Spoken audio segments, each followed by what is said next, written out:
اعوذ باللہ من الشیطان الرجیم بسم اللہ الرحمن الرحیم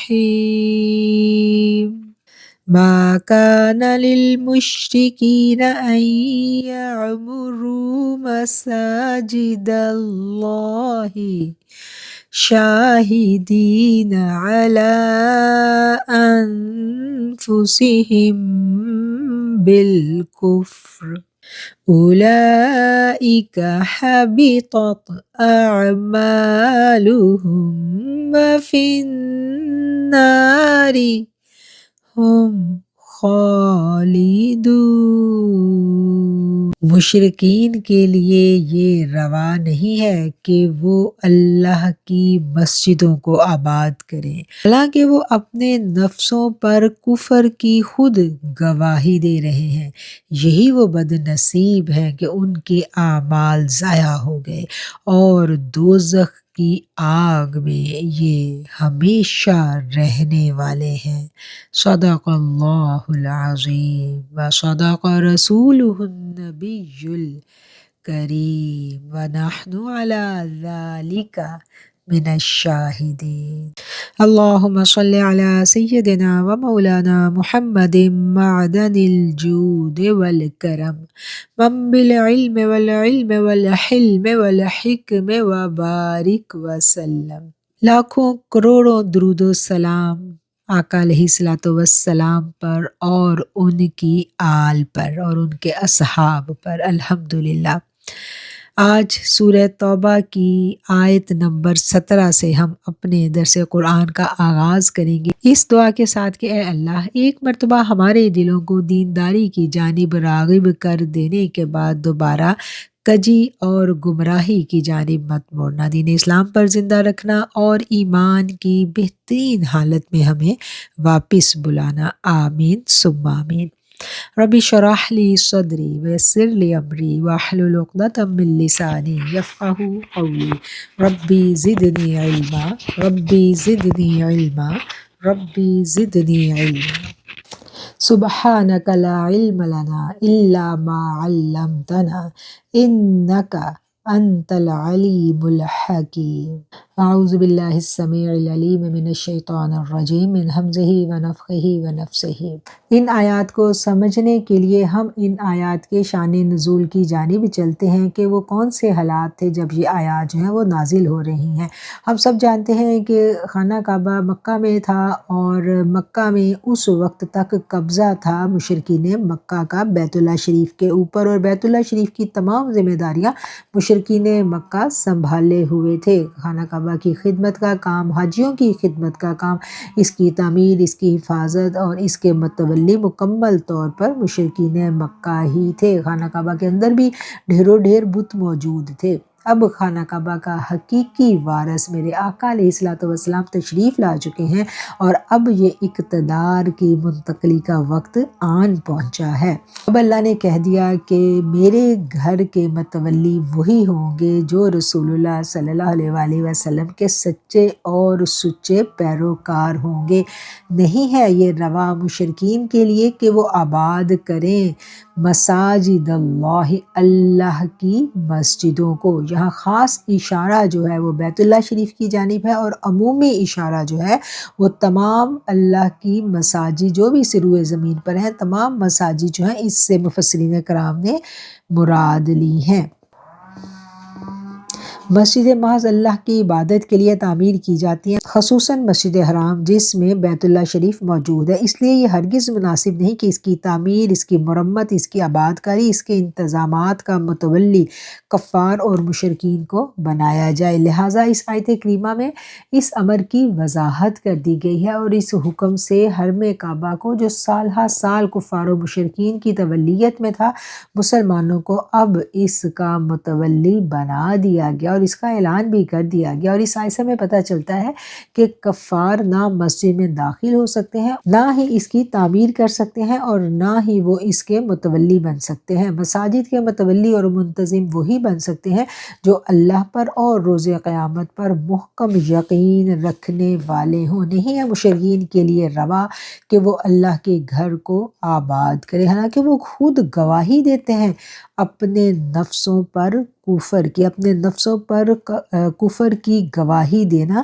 اس سے کیا مراد ہے؟ اس سے مراد یہ ہے کہ وہ اس بات کا علل اعلان اقرار کرتے ہیں کہ ہم اللہ وحدہ لا شریک کو اس کی ذات و صفات میں واحد اور یکتا نہیں مانتے۔ وہ مشرکین ہیں، وہ اللہ کی وحدانیت اور رسول اللہ صلی اللہ علیہ وآلہ وسلم کی حقانیت پر ایمان اور یقین نہیں رکھتے۔ جب وہ اس چیز کا اقرار کرتے ہیں تو پھر اللہ نے کہا کہ میرے گھر کے متولی، میرے گھر کے خدمت گزار تم لوگ نہیں ہو سکتے۔ اور یہی وہ بد نصیب ہیں کہ ضائع ہو گئے ان کے اعمال۔ کون سے اعمال ضائع ہو گئے؟ جن اعمال کو وہ نیکی سمجھ کر رہے تھے۔ اللہ کے گھر کی خدمت کرنا، اللہ کے گھر کی حفاظت، اس کی نوکری چاکری کرنا بہت بلند مرتبہ کام ہے، بہت بڑا کام ہے، اور اس کام کو کرنے کا بڑا اجر ہے۔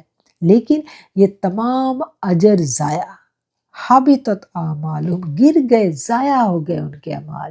کیوں ضائع ہوئے؟ اتنا بلند کام بھی کیا اور اجر بھی کوئی نہیں، اس لیے کہ انہوں نے نبی محمد مصطفیٰ صلی اللہ علیہ وآلہ وسلم کا کلمہ نہیں پڑھا تھا۔ آپ کا کلمہ کیا تھا؟ کہ اللہ ایک ہے، عبادت صرف واحد اللہ کی، اور لا الہ الا اللہ محمد الرسول اللہ، اور محمد صلی اللہ علیہ وآلہ وسلم اس کے سچے اور سچے نبی ہیں۔ وَفِي النَّارِ هُمْ خَالِدُونَ، ضائع ہو گئے ان کے اعمال اور وہ دوزخ کی آگ میں ہمیشہ رہیں گے۔ انما یعمر مساجد اللہ من آمن باللہ والیوم الآخر واقام الصلاۃ وآتى الزکاۃ ولم یخش الا اللہ فعسى اولئک ان یکونوا من المہتدین۔ صرف وہی آباد کر سکتا ہے اللہ کی مساجد کو جو ایمان لایا ہو اللہ پر، روز قیامت پر، اور قائم کرتا ہو نماز کو، اور ادا کرتا ہو زکوٰۃ کو، اور اللہ کے علاوہ اور کسی سے نہ ڈرتا ہو۔ بس امید ہے کہ یہ لوگ ہدایت پانے والوں میں سے ہو جائیں گے۔ اب اس آیت میں ان لوگوں کی خصوصیات بیان کر دی گئیں جن کو اللہ نے منتخب کر لیا اپنے گھروں کی خدمت کے لیے۔ اب اللہ کے گھروں کا متولی کون ہوگا؟ صرف وہی اللہ کے گھر کو آباد کر سکے گا جو اللہ پر ایمان لائے اور آخرت پر ایمان لائے، اور نماز کو قائم کرنے والا ہو، زکوٰۃ کو ادا کرنے والا ہو، اور نہ ڈرتا ہو اللہ کے سوا کسی اور سے۔ جب کہہ دیا کہ اللہ کے سوا کوئی معبود ہی نہیں، اللہ کے سوا کوئی بھی ہمیں نقصان نہیں پہنچا سکتا جب تک اللہ کا حکم نہ آ جائے، جب اللہ پر ہمارا کامل یقین اور بھروسہ ہے تو پھر ڈرنا کس بات کا؟ اگر موت ہے تو موت تو آنی ہے، اس کا تو ایک وقت معین ہے، اور پھر ڈر خوف ہر طرح کا اللہ تعالیٰ کے علاوہ آپ کے دل دماغ میں رہ نہیں سکتا جب آپ کا یقین اور ایمان کامل ہو جائے۔ اور یقین و ایمان کامل ہونے کی نشانیاں کیا بتا دی گئی؟ اللہ پر ایمان، آخرت پر ایمان، نماز کو قائم کرنا، زکوٰۃ کو ادا کرنا۔ فَعَسَىٰ أُولَٰئِکَ، پس امید ہے کہ یہی لوگ ہیں جو ہدایت پانے والوں میں سے ہوں گے۔ أَجَعَلْتُمْ سِقَایَةَ الْحَاجِّ وعمارة المسجد الحرام كمن آمن بالله واليوم الآخر وجاهد في سبيل الله لا يستوون عند الله والله لا يهدي القوم الظالمين۔ کیا تم نے ٹھہرا لیا ہے حاجیوں کو، پانی پلانے والے کو اور مسجد حرام کے آباد کرنے والے کو اس شخص کی مانند جو ایمان لے آیا اللہ پر اور جو ایمان لایا روز قیامت پر، اور اس نے اللہ کی راہ میں لڑائی کی؟ نہیں یکساں اللہ کے نزدیک، اور ہدایت نہیں دیتا اللہ ان لوگوں کو جو ظالم ہیں۔ اس آیت کو سمجھنے کے لیے ہم چلتے ہیں حضرت عباس کے پاس۔ حضرت عباس نے اس وقت تک ابھی اسلام قبول نہیں کیا تھا جب غزوہ بدر ہوئی تھی، اور یہ دشمن کی طرف سے غزوہ بدر میں مسلمانوں سے لڑنے کے لیے آئے تھے، اور پھر جنگ میں یہ جنگی قیدی بن کے مسلمانوں کے ہاتھ لگے، اور جب یہ قیدی بن کر آئے تو کسی نے ان کو ملامت کی، کسی نے ان کو طعنہ دیا، جس کے جواب میں انہوں نے کہا کہ تمہیں اپنے اسلام لانے پر اور اللہ کی راہ میں لڑنے پر بڑا فخر ہے، تو ہم بھی تم سے کم نہیں ہیں۔ مسجد حرام کی ذمہ داری، اس کی آباد کاری، کعبہ کی خدمت گزاری، حاجیوں کو پانی پلانے کی عزت تو ہم ہی کو حاصل ہے۔ تو اس وقت یہ آیت نازل ہوئی تھی کہ شرک کی موجودگی میں تمہاری یہ ساری باتیں ان لوگوں کے اعمال کا مقابلہ نہیں کر سکتی، جو تمہاری یہ ساری خدمت کے کام ضائع، ان کی کوئی حیثیت نہیں ہے۔ اگر تم مشرک ہو، شرک کرتے ہو، تو جتنے بھی خدمت کے کام کرو یہ قابل قبول نہیں ہے۔ اللہ نے کہا کہ کیا تم نے ٹھہرا لیا ہے حاجیوں کو پانی پلانے والے اور مسجد حرام کو آباد کرنے والے کو اس شخص کی مانند جو ایمان لایا اللہ پر اور روز قیامت پر، اور اس نے وجاہدوا فی سبیل اللہ، اور اس نے جہاد فی سبیل اللہ کیا؟ وہ اس آدمی کے برابر نہیں ہو سکتا کہ جو بیٹھ کے حاجیوں کی خدمت کرے یا مسجد حرام کو آباد کرے۔ ان دونوں کا درجہ قطعاً بھی اللہ نے کہہ دیا کہ یہ برابر نہیں ہے۔ اور پھر آگے اللہ تعالیٰ فرماتے ہیں کہ اللہ تعالیٰ ایسے لوگوں کو ہدایت نہیں دیتا، واللہ لا یہدی القوم الظالمین، اللہ ایسے لوگوں کو ہدایت نہیں دیتا جو ظلم کرنے والے ہیں۔ الذین آمنوا وہاجروا وجاہدوا فی سبیل اللہ باموالہم وانفسہم اعلم درجۃ عند اللہ واولئک ھم الفائزون۔ جو لوگ ایمان لائے، ہجرت کی اور اللہ کی راہ میں لڑے، اپنے مالوں سے اور اپنی جانوں سے، بہت بڑا ہے ان کا درجہ اللہ کے نزدیک۔ یہی وہ لوگ ہیں جو کامیاب ہونے والے ہیں۔ یبشرہم ربہم برحمت منہ ورضوان وجنات لہم فیہا نعیم مقیم۔ خوشخبری دیتا ہے انہیں ان کا رب اپنی رحمت کی اور اپنی خوشنودی کی، اور ایسے باغات کی کہ ان کے لیے اس میں دائمی نعمتیں ہوں گی۔ اب ان لوگوں کی خوشخبری کا یہاں پر ذکر آ گیا۔ خالدین فیہا ابدا، وہ ہمیشہ ہمیشہ اس میں رہیں گے۔ ان اللہ عندہ اجر عظیم، بے شک اللہ تعالیٰ کے پاس ہی ہے بہت بڑا اجر۔ جو اللہ کے مخلص بندے ہیں ان کی یہاں جو اجر و ثواب ہے وہ بیان کیا جا رہا ہے۔ یا ایھا الذین آمنوا، اے لوگو جو ایمان لے کر آئے ہو، لا تتخذوا آباءکم واخوانکم اولیاء ان استحبوا الکفر علی الایمان ومن یتولہم منکم فاولئک ھم الظالمون۔ اے ایمان والو، نہ بناؤ اپنے والدوں کو، یعنی اپنے باپ اور اپنے بھائیوں کو اپنا دلی دوست، اگر وہ پسند کریں کفر کو ایمان پر۔ یعنی اگر تمہارے سگے باپ اور تمہارے بھائی مسلمان نہیں ہوئے اور انہوں نے کفر کو پسند کر لیا تو وہ بھی تمہارے حقیقی جگری دوست نہیں بن سکتے۔ وَمَن يَتَوَلَّهُم مِّنكُمْ، اور جو دوست بناتا ہے انہیں تم میں سے، فَأُولَئِكَ هُمُ الظَّالِمُونَ، تو یہی لوگ ہیں جو ظلم کرنے والے ہیں۔ ظالم کون ہے؟ جو اللہ کے دشمنوں کو اپنا دوست سمجھے۔ اللہ کا دشمن خواہ خونی رشتہ ہے، باپ سے بڑھ کے تو کوئی رشتہ نہیں ہے، بھائی سے بڑھ کے تو کوئی قریبی عزیز پیارا نہیں ہے۔ اگر وہ بھی اللہ کی نافرمانی کے رستے پر ہیں تو پھر انہیں اپنا حقیقی جگری دوست مت بناؤ۔ یہ ایک اصول بنا دیا گیا کہ محبت، تعلق آٹومیٹکلی خون کے رشتوں کے ساتھ آپ کا ہوتا ہے، اور یہ آپ کے اختیار میں نہیں ہوتا۔ یہ ایک ایسی محبت ہے جو آپ کی سرشت میں، آپ کے خون میں، آپ کی فطرت میں ہے۔ لیکن ایمان جب آ جائے تو پھر پہلی محبت، پہلی وفاداری اللہ اور اس کے رسول صلی اللہ علیہ وآلہ وسلم کے ساتھ، جیسا کہ ہمیں نبی کریم صلی اللہ علیہ وسلم کی ذات اقدس کے بارے میں بتا بھی دیا گیا کہ ہمارا ایمان ہی اس وقت تک مکمل نہیں ہو جاتا جب تک ہر رشتے سے زیادہ ہمیں آقا علیہ السلام کی ذات اقدس عزیز نہ ہو جائے، محبوب نہ ہو جائے۔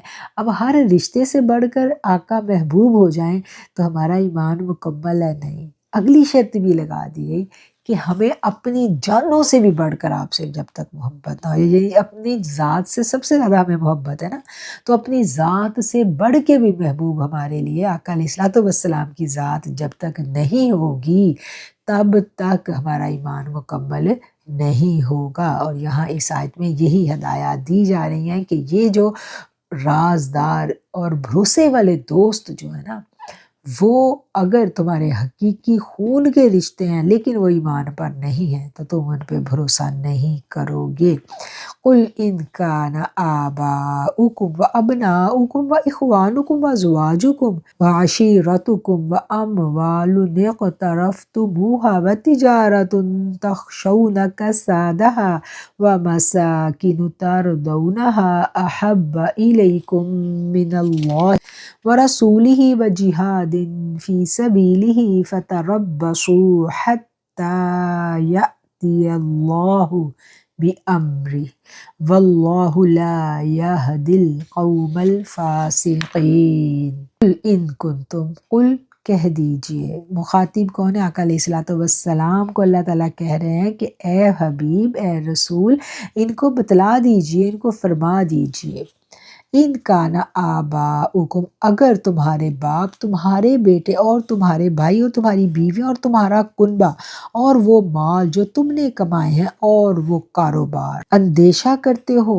جس کے مندے کا، یعنی وہ کاروبار جس کے نقصان کی تمہیں فکر ہے، اور وہ مکانات، وہ رہائش گاہیں جن کو تم پسند کرتے ہو، تمہیں زیادہ محبوب ہیں، احب الیکم، تمہیں زیادہ پیارے لگتے ہیں، من اللہ، اللہ سے بڑھ کر اور اس کے رسول سے بڑھ کر، وجہاد فی سبیلہ، اور اس کی راہ میں لڑنے سے بڑھ کر، فتربصوا، تو انتظار کرو، حتی یأتی اللہ بامرہ، یہاں تک کہ لے آئے اللہ اپنا حکم، واللہ لا یہدی القوم الفاسقین، اور اللہ تعالیٰ ہدایت نہیں دیتا اس قوم کو جو نافرمان۔ اب اس آیت میں اسلام کا ایک بنیادی اصول بتا دیا گیا۔ اسلام کا بنیادی اصول کیا ہے؟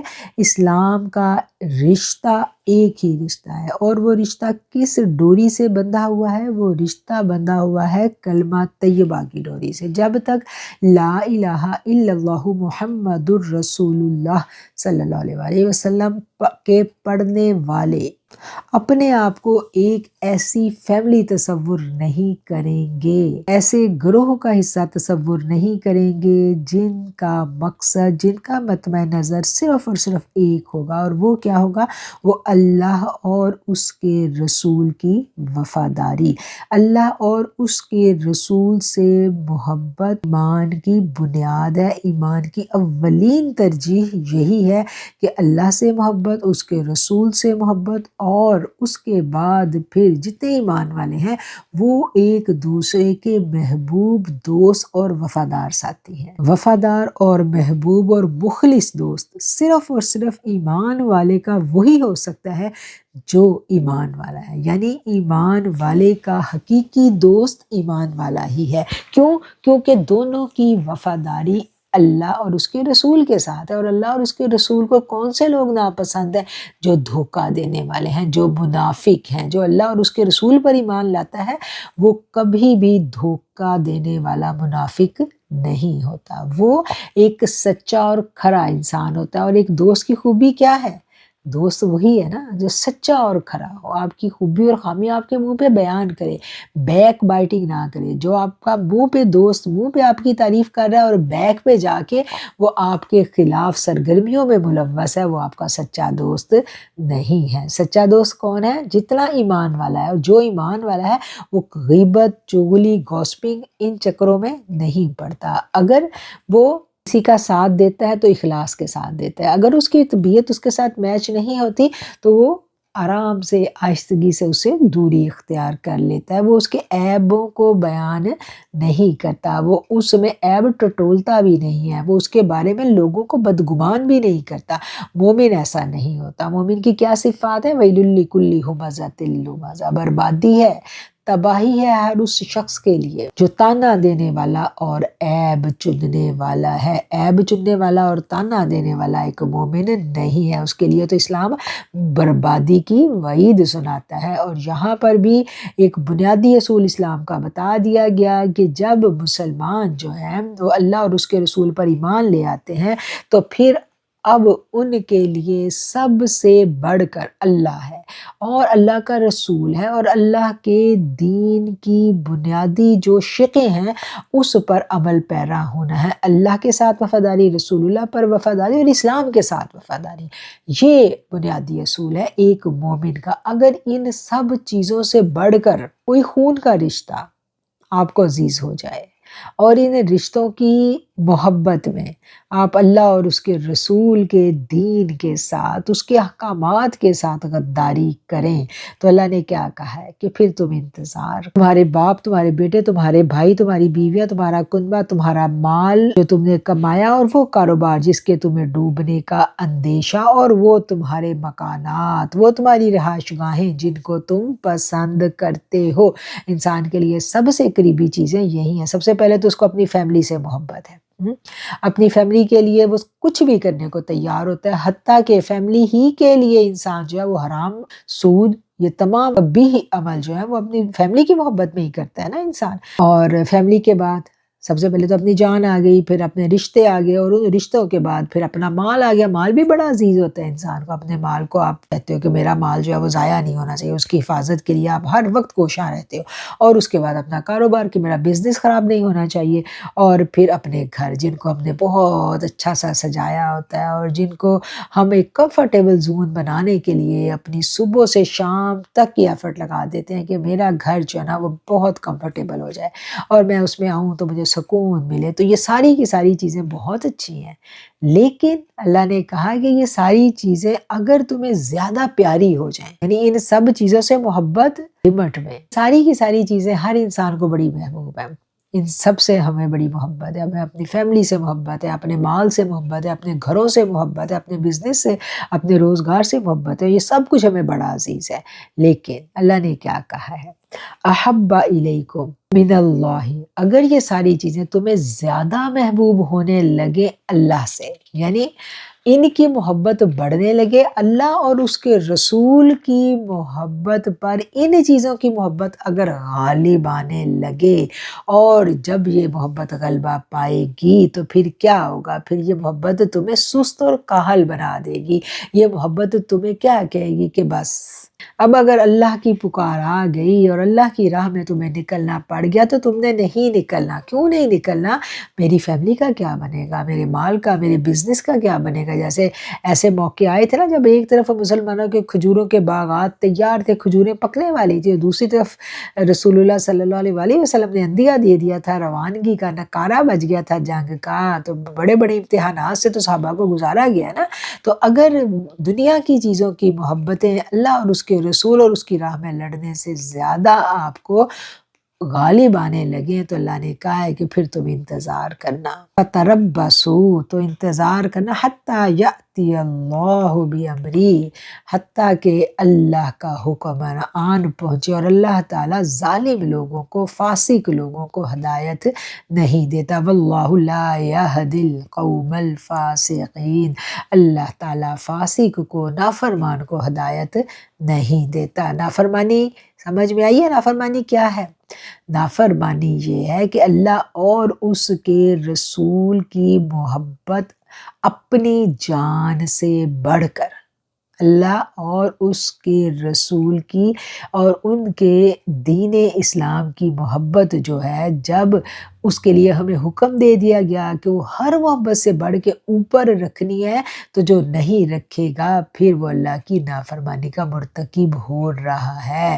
اور اگر ایسا ہو رہا ہے تو اللہ نے کہا پھر انتظار کرو، پھر تمہیں اللہ کے عذاب سے کوئی نہیں بچا سکتا۔ پھر اگلا انتظار کہ اب فیصلہ کیا ہونا ہے، وہ فیصلہ جو ہونا ہے پھر اس کا ایک قرآن پڑھنے والے کو پتہ ہے کہ پھر کیا فیصلہ ہونا ہے۔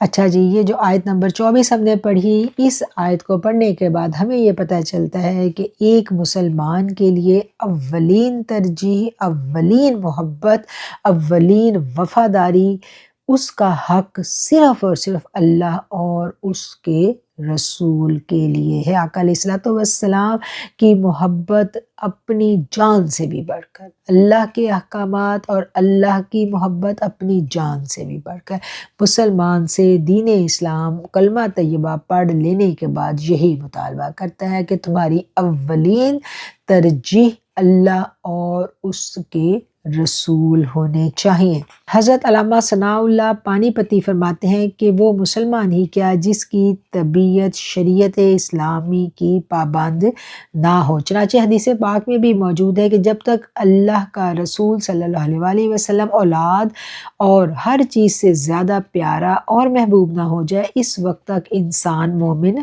نہیں ہو سکتا، اور اللہ اور اس کے رسول سے محبت جو ہے وہ اولیاء کاملین کی صحبت کے بغیر نصیب نہیں ہوتی۔ ایمان کا لطف ہی تب آتا ہے جب دل میں اللہ اور اس کے رسول صلی اللہ علیہ وسلم کی محبت کی شمع روشن ہو جائے۔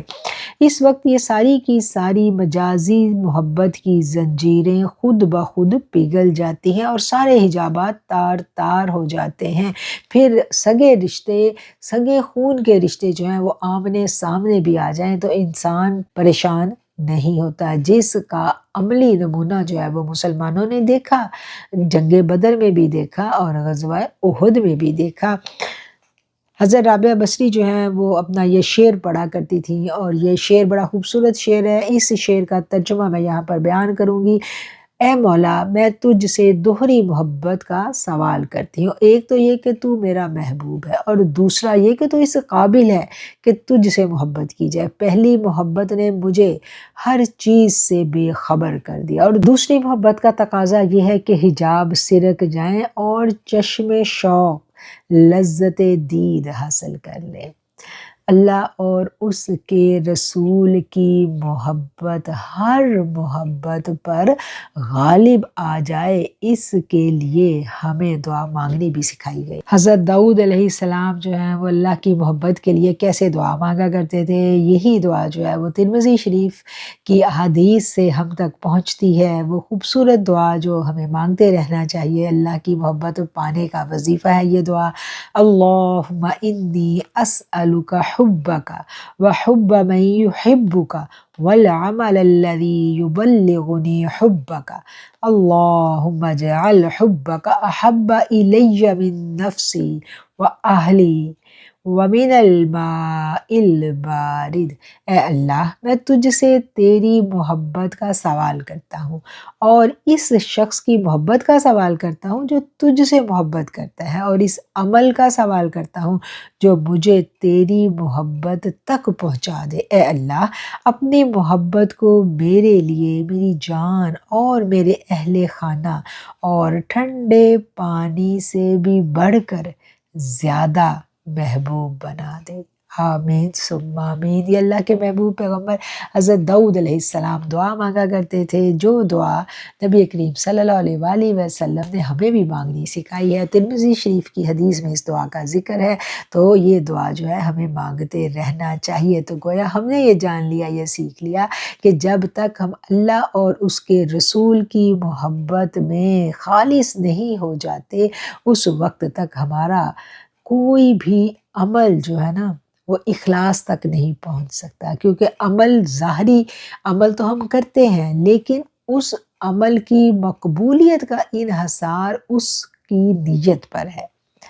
اعمال جو ہیں ان کا دار و مدار نیتوں پر ہے۔ اگر بظاہر کوئی عمل بہت اچھا بھی ہے لیکن اخلاص سے خالی ہے، اس عمل کو کرنے کی نیت اچھی نہیں ہے، ایون قرآن سیکھنے کا ہی ہم دیکھ لیں، ہم قرآن سیکھ لیں، اگر ہم قرآن اس لیے سیکھ رہے ہیں، ہماری نیت یہ ہے کہ ہم قرآن کو پڑھیں، سمجھیں اور اپنے رب کی قربت کو حاصل کرنے کا ہم ذریعہ بنائیں، اس قرآن کے ذریعے ہم اپنی اس زندگی کو بھی سنواریں اور اپنی آخرت کو بھی سنواریں۔ ہم اپنی ذات کی اصلاح کے لیے، اپنے باطن کی اصلاح کے لیے قرآن سیکھ رہے ہیں، یہ ہماری نیت ہے تو اس کا بڑا اجر و ثواب ہے۔ اگر ہم قرآن اس لیے سیکھ رہے ہیں کہ ہم عالم بن جائیں اور ایک عالم کے درجے کو پا کر ہم اپنے بہت سارے فالوورز بنا لیں، ہم قرآن کے عالم دین بن کے اس کا درس دینا شروع کر دیں اور لوگوں میں ہم ممتاز ہو جائیں، ایک کرسی کی، ایک رتبے کی خواہش کو پانے کے لیے اگر ہم قرآن کو سیکھ رہے ہیں تو عمل تو بہت اعلیٰ ہے، لیکن نیت خالص نہیں ہے، نیت رب کی رضا کو پانا نہیں ہے،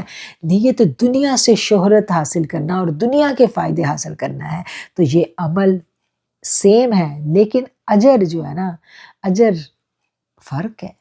جو اللہ کے لیے کرے گا اس کا اجر بیش بہا، اور جو دنیا کے لیے کرے گا تو اس کا دنیا میں تو شاید اللہ تعالیٰ اس کو اس کا اجر دے دے گا، اس کو بلندی مرتبہ سب کچھ اللہ دنیا میں ہی دے گا، لیکن آخرت میں اس کا پھر کوئی حصہ نہیں ہوگا۔ اس لیے ہم سب کو اپنی نیتوں کو بھی ہمیشہ چیک رکھنا ہے، بار بار اعادہ کرنا ہے کہ کہیں شیطان ہماری نیت کے اندر گھس کے ہمارے عمل کو برباد کرنے کی کوشش تو نہیں کر رہا، اور پھر اس کوشش کے ساتھ ساتھ ہم نے مستون دعاؤں کا بھی سہارا لیتے رہنا ہے۔ اللہم طہر قلبی من النفاق وعملی من الریاء، یہ والی جو دعا ہے یہ بھی ہمیں اللہ سے مانگتی رہنا چاہیے۔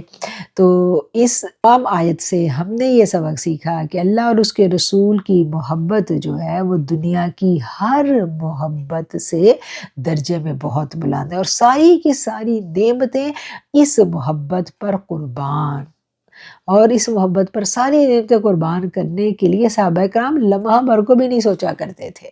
تو وہ کیا کرتے تھے، وہ ان کے عمل جو ہے اسی کو ہم نے فالو کرنا ہے۔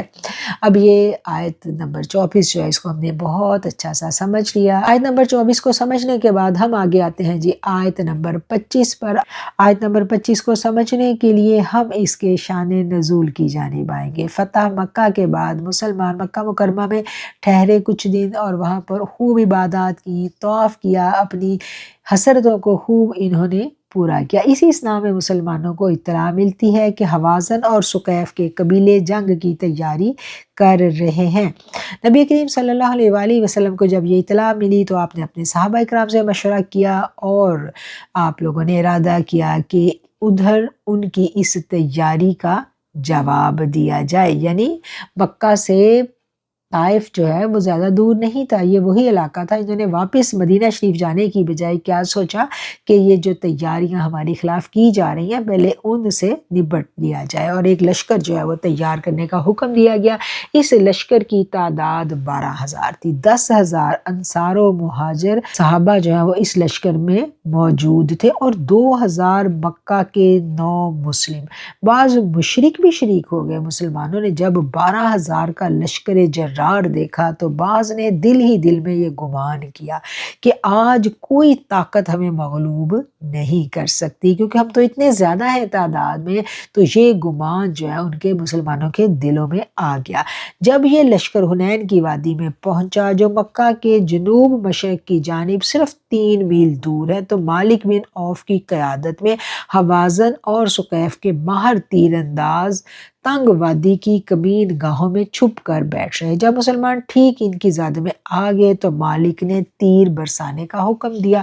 تیروں کی بے پناہ اور غیر متوقع بارش سے مسلمانوں کے پاؤں اکھڑ گئے، انہوں نے بے تحاشا بھاگنا شروع کر دیا۔ رسول اللہ صلی اللہ علیہ وآلہ وسلم کی معیت میں صرف سیدنا ابو بکر، سیدنا عمر فاروق، عباس رضی اللہ تعالیٰ، سیدنا علی، ابو سفیان بن حارث اور چند جان نثار صحابہ رہ گئے۔ اس نازک صورتحال میں میرے آقا علیہ الصلوۃ والسلام کی شجاعت کا یہ عالم تھا کہ پائے ثبات میں جنبش تک نہ ہوئی۔ آپ سفید خچے پر سوار تھے، اسے ایڑی لگائی اور دشمن کی صفوں کی جانب بڑھا دیا۔ حضرت عباس رضی اللہ تعالیٰ عنہ نے باغ تھام رکھی تھی، ابو سفیان بن حارثہ نے رکاب پکڑی ہوئی تھی۔ آقا علیہ الصلوۃ والسلام فرما رہے تھے انا نبی اللہ قریب انا ابن عبد المطلب۔ اسی حالت میں رسول اللہ صلی اللہ علیہ وآلہ وسلم نے کنکریوں کی ایک مٹھی بھر کر ان کی جانب پھینکی۔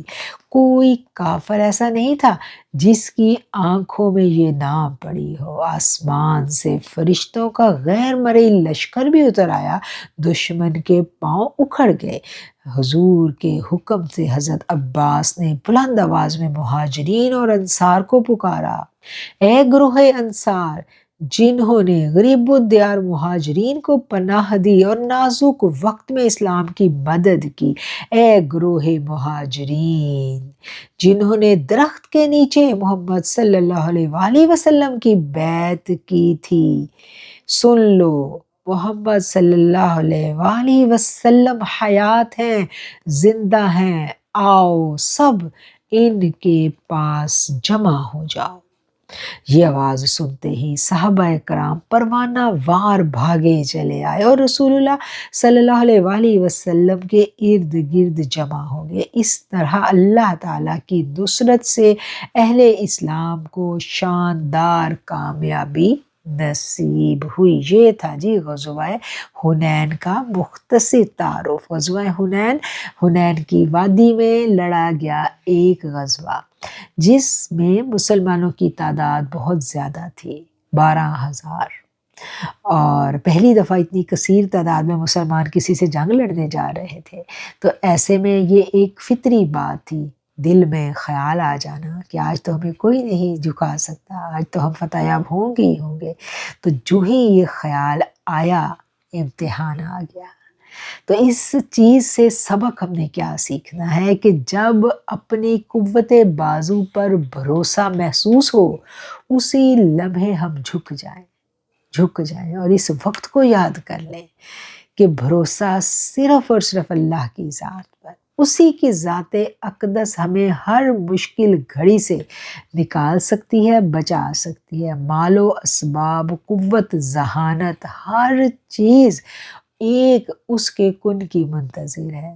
اگر اس کا حکم ہے تو سارے اسباب کار فرما، سارے اسباب کام آئیں گے۔ اگر اس کا حکم نہیں ہے تو سب کچھ ملیا میٹ ہو جائے گا۔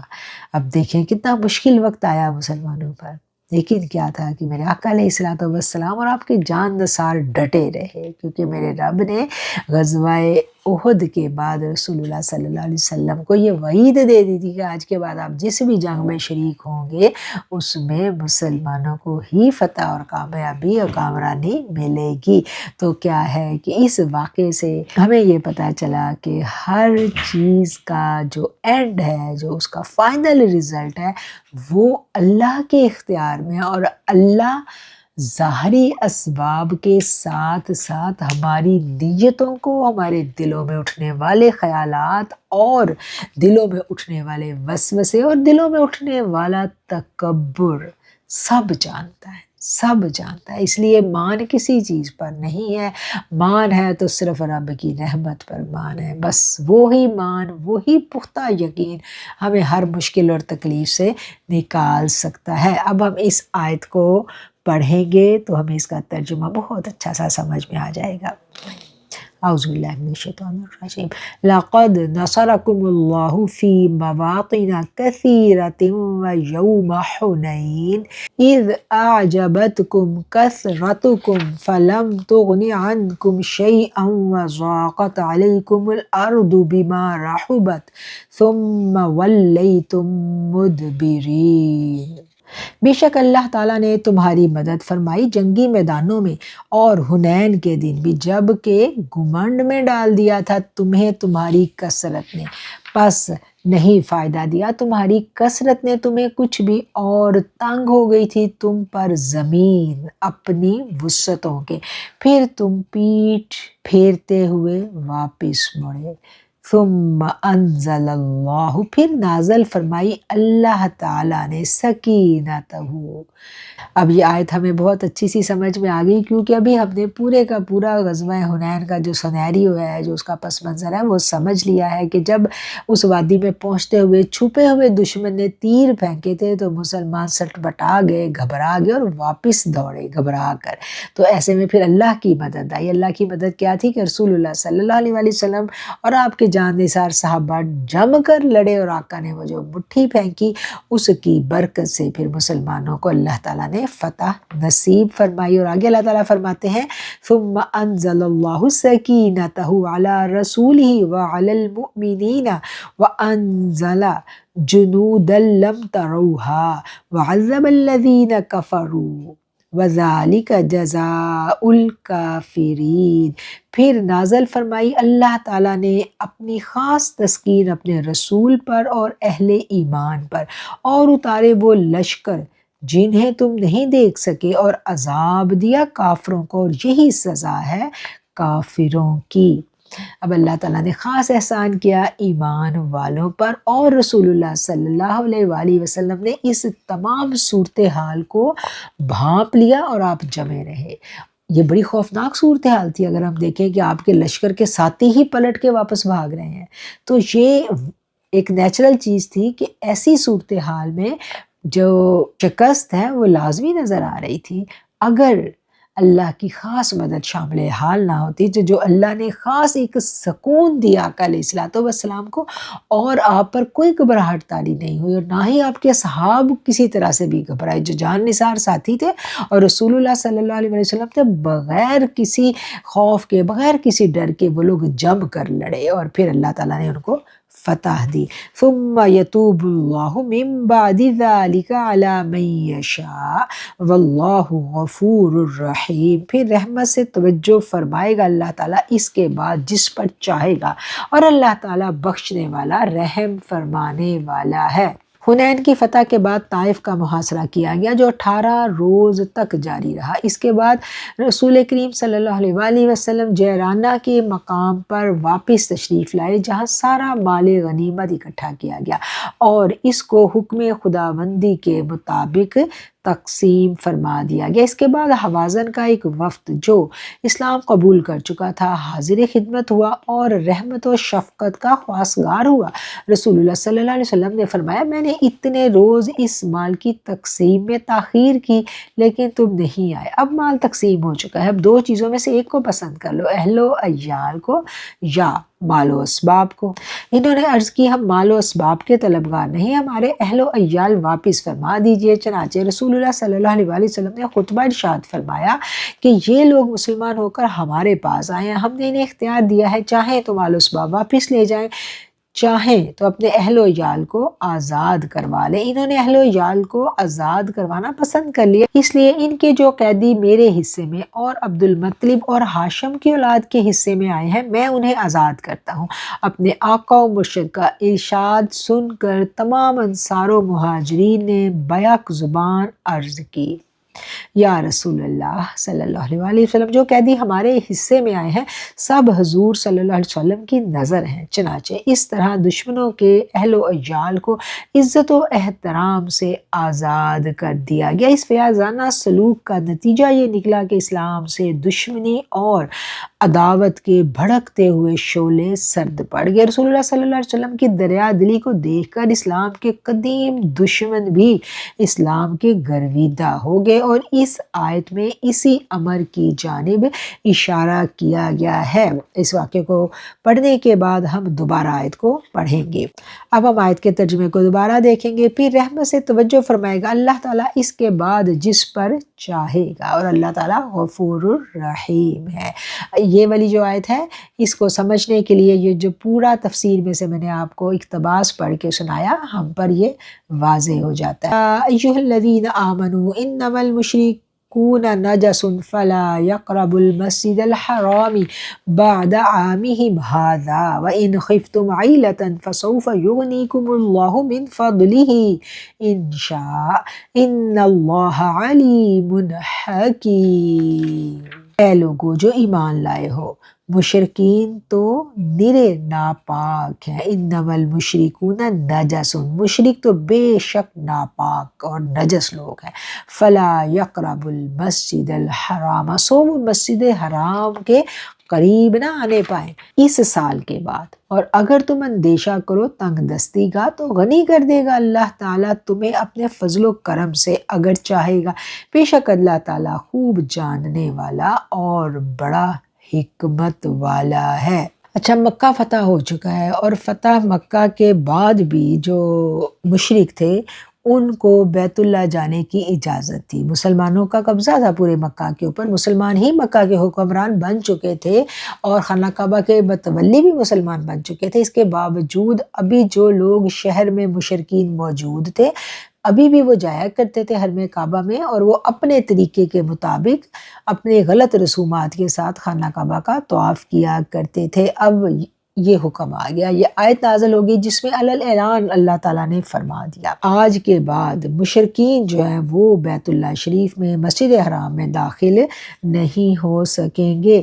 اس آیت نے آئندہ کے لیے ممانعت کر دی کہ کعبۃ اللہ جو محض اللہ وحدہ لا شریک کی عبادت کے لیے تعمیر کیا گیا ہے، اب وہاں کسی قسم کی مشرکانہ پوجا پاٹ کی اجازت نہیں ہوگی۔ تالیاں بجا بجا کر برہنہ ہو کر طواف کرنا اور اس قسم کی دوسری لغو رسمیں قطعاً بند کر دی جائیں گی۔ مشرکین کے نجس ہونے کا مطلب یہ ہے کہ وہ اپنے عقائد اور باطل نظریات کی وجہ سے ناپاک ہیں۔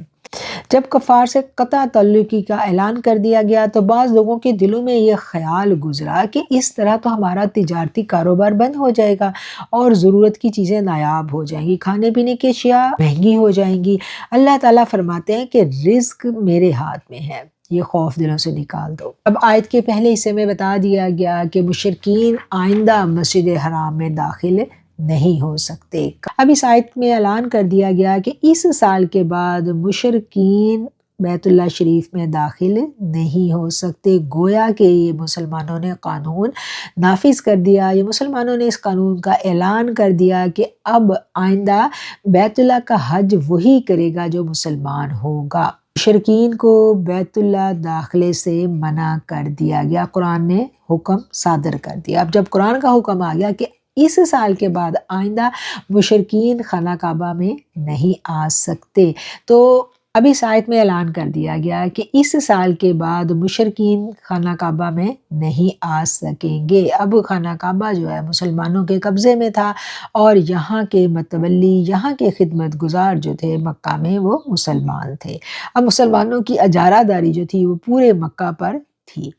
اب اللہ تعالیٰ نے اعلان کر دیا کہ اب آج اس سال کے بعد خانہ کعبہ کا طواف جو ہے، خانہ کعبہ کی زیارت جو ہے وہ صرف اور صرف مسلمان کر سکیں گے، نان مسلمز نہیں کر سکیں گے۔ اور کیونکہ ہر سال بیت اللہ شریف کا حج تو کیا جاتا تھا نا، تو دور دراز کے قبائل آیا کرتے تھے، حج کا سیزن آتا تھا، حج کی ڈیٹ اناؤنس کی جاتی تھی اور دور دراز سے لوگ آیا کرتے تھے حج کرنے کے لیے۔ جب وہ حج کرنے کے لیے آتے تھے تو اپنے طریقے، اپنے رسومات کے مطابق وہ خانہ کعبہ کا غلط انداز میں طواف بھی کرتے تھے، اور پھر ساتھ کے ساتھ جو ہے حج کے سیزن میں بہت زیادہ تجارت بھی ہوا کرتی تھی، اور جو یہاں کے لوگ تھے، جو لوکل مکہ کے لوگ تھے، ان کو بہت سارا مالی منافع بھی حاصل ہوتا تھا اور ان کے لیے یہ ایک اچھا سیزن ہوا کرتا تھا۔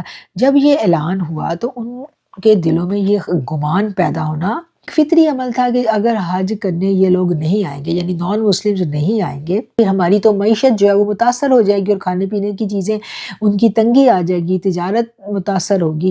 تو یہ خیال ان کے دلوں میں پیدا ہوا، جس کا جواب اسی آیت کے اگلے حصے میں دے دیا گیا۔ اور اگر تم اندیشہ کرو تنگ دستی کا تو غنی کر دے گا تمہیں اللہ تعالیٰ اپنے فضل و کرم سے اگر چاہے گا۔ یعنی اللہ اب ان کو تسلی دے رہا ہے کہ اگر تمہیں تنگ دستی کا خوف ہے نا کہ یہ مشرک نہیں آئیں گے تو تجارت مندی پڑ جائے گی، تو یہ اللہ کے اختیار میں ہے، اللہ تمہیں غنی کر دے گا، اور بے شک اللہ تعالیٰ ہر چیز کو خوب جاننے والا اور بڑا حکمت والا ہے۔ وَقَاتِلُوا الَّذِينَ لَا يُؤْمِنُونَ بِاللَّهِ وَلَا بِالْيَوْمِ الْآخِرِ وَلَا يُحَرِّمُونَ مَا حَرَّمَ اللَّهُ وَرَسُولُهُ وَلَا يَدِينُونَ دِينَ الْحَقِّ مِنَ الَّذِينَ أُوتُوا الْكِتَابَ حَتَّى يُعْطُوا الْجِزْيَةَ عَنْ يَدٍ وَهُمْ صَاغِرُونَ۔ وَقَاتِلُوا الَّذِينَ، اور تم قتال کرو ان لوگوں سے جو اللہ پر ایمان نہیں لاتے اور نہ ہی روز قیامت پر ایمان لاتے ہیں، اور نہیں حرام سمجھتے ان چیزوں کو جسے اللہ نے حرام کیا ہے اور اس کے رسول نے، اور نہ ہی قبول کرتے ہیں سچے دین کو ان لوگوں میں سے جنہیں کتاب دی گئی ہے، یہاں تک کہ وہ دیں جزیہ اپنے ہاتھوں سے اس حال میں کہ وہ مغلوب ہوں۔ فتح مکہ کے بعد اسلام کی روشنی تیزی سے پھیل رہی تھی۔ اب یہ روشنی جو ہے وہ جزیرہ نما عرب میں مختلف قبائل سے نکل کر ارد گرد کی بڑی بڑی جو حکومتیں تھیں، ارد گرد کی جو بڑی بڑی قوتیں تھیں، ان تک یہ روشنی پہنچ رہی تھی۔ اب ان کو اپنی بقا کی فکر پڑ گئی۔ اب انہوں نے سوچا کہ یہ جو دین اسلام اتنی تیزی سے پھیل رہا ہے اور مسلسل لوگ جو ہیں دین اسلام کو قبول کر رہے ہیں اور اسلام کو فتوحات بھی مل رہی ہیں، مسلسل فتوحات مل رہی ہیں، تو وہ اس بات کے سوچنے پر مجبور ہو گئے کہ ہمیں کوئی ایسا لاہ عمل اختیار کرنا چاہیے کہ اس روشنی کو ختم کیا جائے اور اسلام کی اس بڑھتی ہوئی قوت کو کچلنے کے لیے منظم اقدامات کیے جائیں، کیونکہ چند لوگ جو یہاں سے عرب سے بھاگے، جنہوں نے عرب میں مسلمانوں کی قوت کو دیکھا، انہوں نے وہاں پر جا کر مخبریاں کی اور ان کو ڈرایا کہ اب تم اپنی خیر مناؤ، یہ تو مسلسل قوت پکڑتے جا رہے ہیں۔ اب جب یہ خبریں ارد گرد کے لوگوں کو پہنچی تو انہوں نے تیاری شروع کر دی اپنے طور پر مسلمانوں سے ٹکرانے کی۔ تو اللہ تعالیٰ بھی ان کی ان تیاریوں سے غافل نہیں ہے۔ اللہ تعالیٰ نے مسلمانوں کو اب تیاری کرنے کا حکم دے دیا اور مسلمانوں کو اللہ تعالیٰ نے اس بات کی ہدایت دینی شروع کی ہے کہ تم لوگوں نے ان لوگوں سے مقابلہ کیسے کرنا ہے اور کیوں کرنا ہے۔ تھے تو وہ بھی اہل کتاب، جیسے یہاں ہم دیکھتے ہیں کہ جو ارد گرد کی قوتیں ہیں ان میں سر فہرست جو ہے وہ عیسائی ہیں۔ عیسائی جو ہیں تو وہ اہل کتاب، اور اہل کتاب جو ہیں اب ان کے ساتھ مسلمانوں کو لڑنے کے لیے جو تیار کیا جا رہا ہے اس کی وجوہات یہاں پر اللہ تعالیٰ نے اس آیت میں بیان کی ہیں، تو اس کو ہم دیکھیں گے کہ وہ کون کون سی باتیں ہیں۔ وَقَاتِلُوا الَّذِينَ، اور تم جنگ کرو ان لوگوں سے جو اللہ پر ایمان نہیں لاتے۔ تھے تو وہ اہل کتاب، اللہ پر ایمان کیسے نہیں لا رہے تھے؟ کیونکہ وہ اللہ کے پیغمبروں کو ہی اللہ کی اولاد سمجھتے تھے۔ عیسائیوں کو دیکھیں تو انہوں نے حضرت عیسیٰ علیہ السلام کو اللہ کا بیٹا بنایا ہوا تھا، اور یہودیوں کو دیکھیں تو وہ حضرت عزیر علیہ السلام کو اللہ کا بیٹا کہتے تھے، یعنی یہ دونوں ہی مجرم تھے۔ عیسائی کیسے مجرم تھے؟ وہ مسیح کو اللہ کا بیٹا کہہ رہے ہیں، اور یہودی حضرت عزیر علیہ السلام کو اللہ کا بیٹا کہہ رہے ہیں، اور اس سے بڑا اور شرک کیا ہونا ہے؟ اور وہ ولا بالیوم الآخر، اور وہ روز قیامت پر بھی یقین نہیں رکھتے، اور جس کو اللہ تعالیٰ نے حرام قرار دیا وہ اس کو حرام بھی نہیں کہتے۔ اور روز قیامت کے بارے میں انہوں نے کیا کیا تھا کہ اپنے من گھڑت تصورات قائم کر رکھے تھے۔ یہاں اس آیت میں ان کی 4 بنیادی خرابیاں بیان کی جا رہی ہیں۔ پہلی بنیادی خرابی کیا ہے کہ انہوں نے اللہ کے نبیوں کو اللہ کا بیٹا قرار دے دیا۔ دوسری بنیادی خرابی کیا بیان کی گئی کہ وہ روز محشر کے متعلق، قیامت کے متعلق طرح طرح کے ابہام کا شکار تھے، اور اس کے بارے میں من گھڑت تصورات قائم کر رکھے تھے۔ جیسے یہ یہودی کہتے تھے نا کہ ہمیں تو دوزخ کی آگ چاند دن سے زیادہ جو ہے وہ چھو ہی نہیں سکتی، ہم تو بڑی لاڈلی قوم ہے، ہم پر تو کوئی قیامت میں عذاب آئے گا نہیں، ہم جو بھی کرتے رہے ہم تو بخشے بخشائے ہیں۔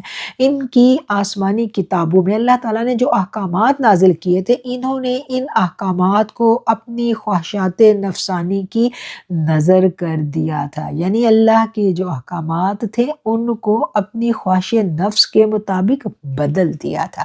جو چاہتے تھے عوام کی آگے روڑ مروڑ کر پیش کر دیتے تھے، جو چاہتے تھے چھپا لیتے تھے۔ یہ ان کا بہت بڑا جرم تھا، اور جب ان کے سامنے دین اسلام کو پیش کیا گیا تو انہوں نے اس دین اسلام کو قبول کرنے سے انکار کر دیا۔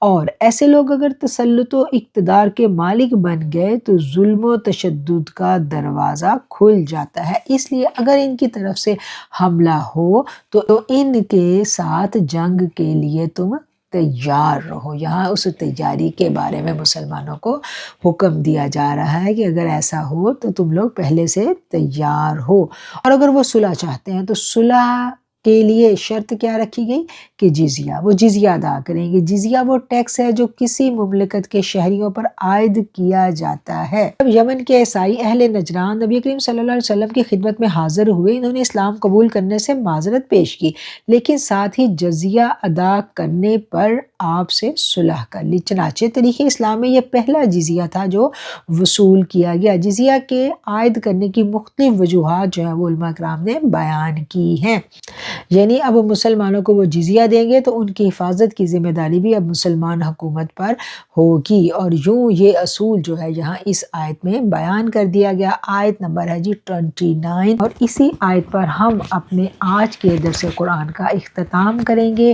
اس سے پہلے ہم ایک ایک مرتبہ ان تمام آیات کا بامحاورہ ترجمہ دیکھیں گے۔ آیت نمبر 17 سے ہم نے اپنے آج کے درس قرآن کا آغاز کیا تھا اور اسی آیت سے ہم دیکھیں گے۔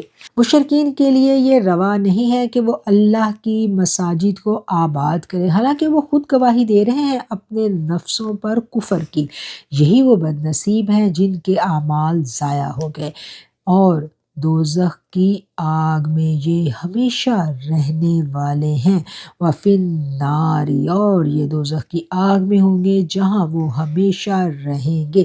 صرف وہی آباد کر سکتا ہے اللہ کی مسجدوں کو جو ایمان لایا ہو اللہ پر، اور جو ایمان لایا ہو روز قیامت پر، اور قائم کرے نماز کو اور ادا کرے زکوٰۃ کو، اور نہ ڈرتا ہو اللہ کے سوا کسی اور سے۔ پس امید ہے کہ یہ لوگ ہدایت یافتہ ہو جائیں گے، پس امید ہے کہ یہی لوگ ہدایت پانے والوں میں سے ہوں گے۔ کیا تم نے ٹھہرا لیا ہے حاجیوں کو پانی پلانے والے کو اور مسجد حرام کو آباد کرنے والے کو اس شخص کی مانند جو ایمان لے آیا ہو اللہ پر اور روز قیامت، اور اللہ کی راہ میں اس نے جہاد کیا ہو؟ وہ نہیں یکساں اللہ کے نزدیک، اور اللہ تعالیٰ نہیں ہدایت دیتا ان لوگوں کو جو ظالم ہیں۔